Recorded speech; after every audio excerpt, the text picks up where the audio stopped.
Vamos ler agora as páginas 75 e 76 do nosso livro didático de ciências. A energia nas cadeias alimentares. Como vimos, o Sol é a fonte de energia para os produtores das cadeias alimentares. Mas o que ocorre com a energia recebida pelos produtores ao longo da cadeia? Será que ela aumenta, diminui ou se mantém? Parte da energia do Sol que os produtores recebem fica armazenada na matéria do corpo deles. A outra parte dessa energia é usada na manutenção e no desenvolvimento do organismo, e é transformada e liberada para o ambiente. Vamos conhecer agora alguns exemplos de como isso acontece, ou seja, de que modo a energia do Sol que foi transformada pela planta é transferida para outro consumidor. Você se lembra da castanheira da página 63? Retorne à leitura daquele texto. Vamos lá, retornar à leitura do texto? Então, crianças, vamos lá ler o texto que está disponível na página 63.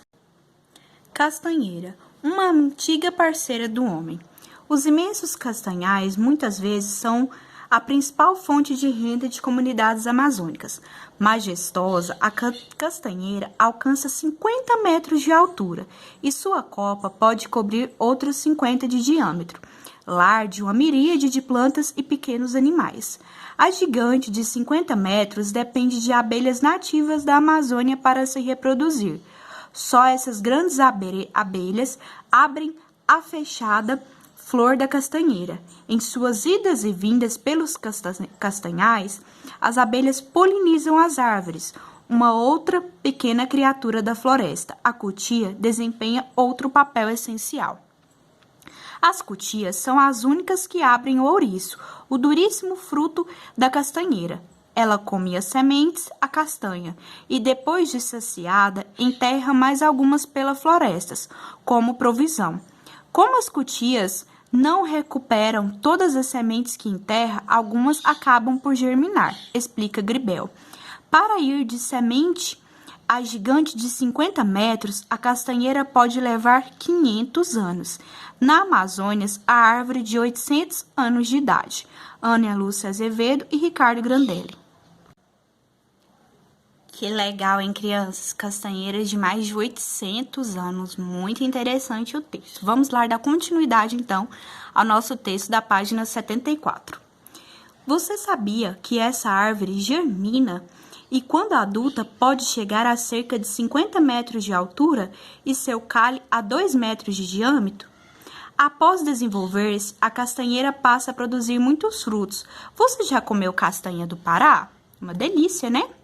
A castanheira produz por ano, em média, 29 ouriços, que são os frutos, cada um com cerca de 16 castanhas dentro, o que resulta em aproximadamente 470 castanhas. Para crescer e se manter e produzir toda essa matéria orgânica, a castanheira faz fotossíntese, processo fundamental pela qual as plantas fabricam o próprio alimento. Você estudou na página 55 que a fotossíntese ocorre na presença de luz solar e a planta utiliza essa energia para se manter. É isso que possibilita o desenvolvimento das estruturas que formam o corpo das plantas e a produção de flores, frutos e sementes. Página 75. Vamos dar continuidade. Quando uma pessoa se alimenta de castanhas, ela se apropria dos nutrientes minerais absorvidos do solo pela castanheira e também da energia que foi produzida por meio da fotossíntese e ficou armazenada nos frutos. Veja a seguir outro exemplo de como essa energia pode ser transferida. Você vai à feira e compra alimentos de origem vegetal, como a castanha. Ao se alimentar desses vegetais, parte da energia que estava neles passa para o seu organismo. No entanto, o alimento comprado na feira geralmente veio do cultivo em plantações. Essa é uma grande diferença na forma de aquisição de alimentos pelo ser humano e por outros animais.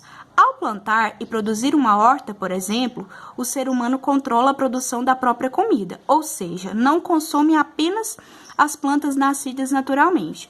Os demais animais não têm essa habilidade. Agora, veja outro exemplo de transferência de energia que acontece na natureza. Quando o animal se alimenta de uma planta, como o grilo, no esquema ilustrado a seguir, apenas uma parte da energia que a plantou recebeu do Sol é transferida para ele. Do total de energia que o grilo obteve, uma parte é liberada para o ambiente, pois é gasta em atividades que mantêm o organismo dele funcionando, como no seu crescimento, na respiração, na digestão, entre outras. A parte da energia que ele não gastou permanece armazenada em seu corpo. O mesmo acontece quando o outro animal, o consumidor secundário, como o sapo, alimenta-se do grilo, que é o consumidor primário dessa cadeia. O sapo armazena apenas uma parte da energia que o grilo recebeu da planta, do total da energia recebida ao alimentar-se do grilo. O sapo armazena uma parte em seu corpo e a outra é liberada para o ambiente, porque ele a utiliza para sobreviver. Para entender melhor, observe o esquema ao lado. É possível afirmar que apenas uma parte da energia disponível em uma dada etapa da cadeia alimentar é transferida para a etapa seguinte. Isso significa que a quantidade total de energia diminui ao longo da cadeia, pois na passagem de um nível alimentar para o outro, há perda de energia, uma vez que ela foi usada para a manutenção das atividades vitais de cada organismo constituinte da cadeia.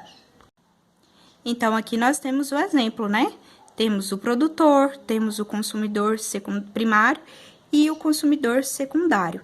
Até chegar no consumidor secundário, a energia é liberada. Então, agora vamos responder às atividades.